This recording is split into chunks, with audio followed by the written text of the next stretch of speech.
بسم اللہ الرحمن الرحیم۔ لاکھوں کروڑوں درود و سلام نبی کریم صلی اللہ علیہ وسلم اور ان کی آل پر۔ السلام علیکم ناظرین۔ ایک دینی بہن پر تہمت لگی، رجم کا حکم ہو گیا، مگر اللہ نے اپنی قدرت سے اسے بچا لیا۔ ایک واقعہ ابن عساکر میں ہے کہ ایک خوبصورت عورت سے ایک رئیس نے ملنا چاہا، لیکن عورت نے نہ مانا۔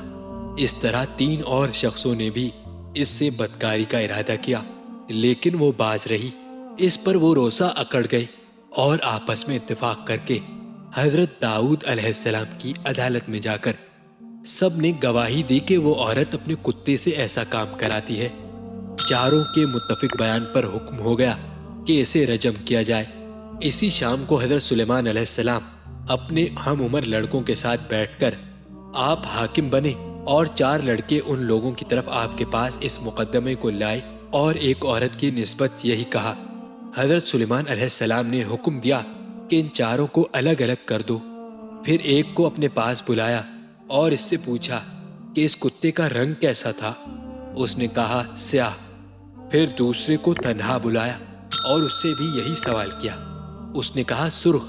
تیسرے نے کہا خاکی۔ چوتھے نے کہا سفید۔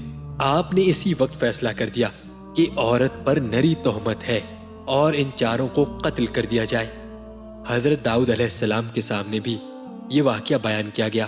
آپ نے اسی وقت فی الفور ان چاروں امیروں کو بلایا اور اسی طرح الگ الگ ان سے کتے کے رنگ کی بابت سوال کیا۔